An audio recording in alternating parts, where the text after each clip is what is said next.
Who has believed what he has heard from us? And to whom has the arm of the Lord been revealed?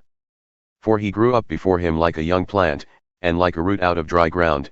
He had no form or majesty that we should look at him, and no beauty that we should desire him.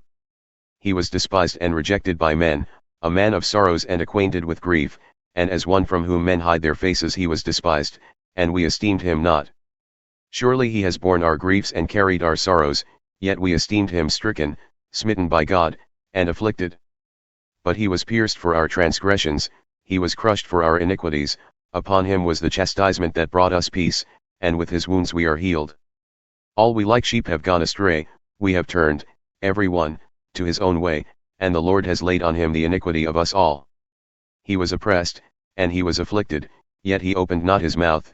Like a lamb that is led to the slaughter, and like a sheep that before its shearers is silent, so he opened not his mouth. By oppression and judgment he was taken away, and as for his generation, who considered that he was cut off out of the land of the living, stricken for the transgression of my people? And they made his grave with the wicked and with the rich man in his death, although he had done no violence, and there was no deceit in his mouth. Yet it was the will of the Lord to crush him, he has put him to grief. When his soul makes an offering for guilt, he shall see his offspring, he shall prolong his days, the will of the Lord shall prosper in his hand. Out of the anguish of his soul he shall see and be satisfied, by his knowledge shall the righteous one, my servant, make many to be accounted righteous, and he shall bear their iniquities.